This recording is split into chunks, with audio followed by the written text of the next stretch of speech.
এটা দিলেন আমাকে আমার গোনা লাগবে না শুনে আপনি আমার এলাকার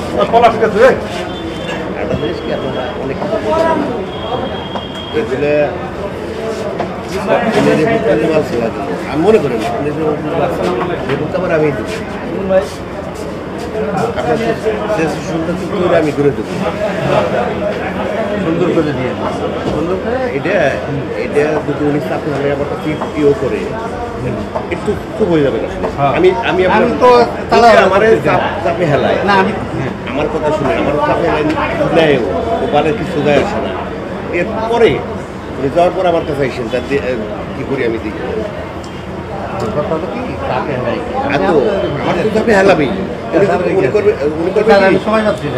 আচ্ছা এটা দেখবেন আমি যদি 2 সপ্তাহ পার হইলে তো আমাকে উনি কি এতই মামুন ভাইয়ের সাথে আসছিলাম সেদিন কাগজটা দেখা মামুন ভাই ইলিগালি টাকা নিয়ে থাকে অবশ্যই এটা অপরাধ। আর সে টাকা নেওয়ার বিষয়টা যদি প্রমাণিত হয় আমি ভারপ্রাপ্ত কর্মকর্তা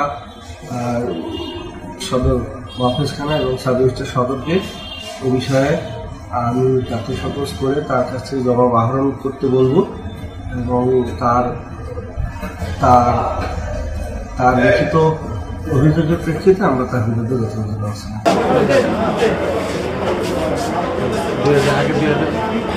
এটা দিলেন আমাকে আমার গোনা লাগবে না শুনে আপনি আমার এলাকার একটা জিনিস কি আপনারা অনেক